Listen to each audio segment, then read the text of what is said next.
பகவான் முன்னொரு சமயம் அன்னம் ஹம்சப்பறவையாக அன்னப்பறவையாக அவதரித்தான். பிரம்மாவும் முனிவர்களும் வேத கருத்துக்களை மறந்திருந்த காலத்தில் அன்னப்பறவை வடிவில் வந்து மீண்டும் அந்த வேதத்தின் சாரத்தை அவர்களுக்கு உபதேசித்தான்.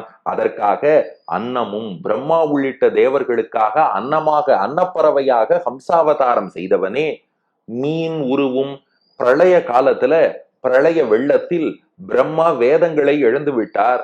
அப்போது மீன் உருவும் மத்ஸ்யமூர்த்தியாக மீன் வடிவில் அவதாரம் பண்ணி பிரளய கடல்ல நீந்திண்டு போய் அந்த வேதங்களை பிரம்மாவுக்கு மீட்டு கொடுத்தாயே, அப்படிப்பட்ட மீன் உருவும் ஆள் அறியும், ஆள்னா மனுஷன், அரினா சிங்கம், ஆள் அரி நர சிங்கம், மனிதன் சிங்கம் இரண்டும் கலந்த நரசிம்ம வடிவமாக தூணிலும் உள்ளான் துரும்பிலும் உள்ளான் என்று சொன்ன பிரகலாதன் வாக்கை மெய்ப்பிக்கும் விதமாக தூணை பிளந்து கொண்டு தோன்றி இரணியனை முடித்து பிரகலாதனுக்கு அருள் புரிந்த ஆளறியும் நரசிம்மனாக அவதரித்து, அடுத்து குறளும், குறள்னு சொன்னா திருக்குறள் 2 அடி இல்லையா, அந்த திருக்குறளை போலவே 2 அடி உயரத்துல குள்ள வாமனனாக வந்து மகாபலியிடம் இருந்து சாதாரணமா 3 அடி நிலம் யாச்சகம் கேட்கிறேங்கிற சாக்குல உலகத்தையும் அளந்து நம் எல்லார் தலையிலும் திருவடி பதித்து ஞானத்தை அனுகிரகம் பண்ணவர் வாமனமூர்த்தி.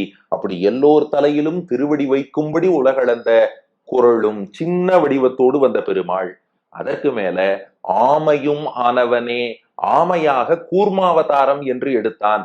ஏன்னா தேவர்களும் அசுரர்களும் பார்க்கடல் கடையும் போது மந்தரமலைங்கிற மத்து அது அப்படியே அழுந்தி போச்சு, தண்ணீர்ல மூழ்கி கொண்டே போனது.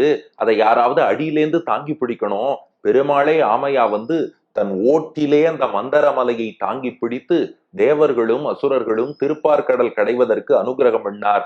ஆமையும் ஆனவனே, அப்படிப்பட்ட நீதான் இப்ப என்னவா வந்திருக்க, ஆயர்கள் நாயகனே, ஆயர்களான எங்களுக்கு நாயகனாக வந்து அவதரித்திருக்கிறாய்.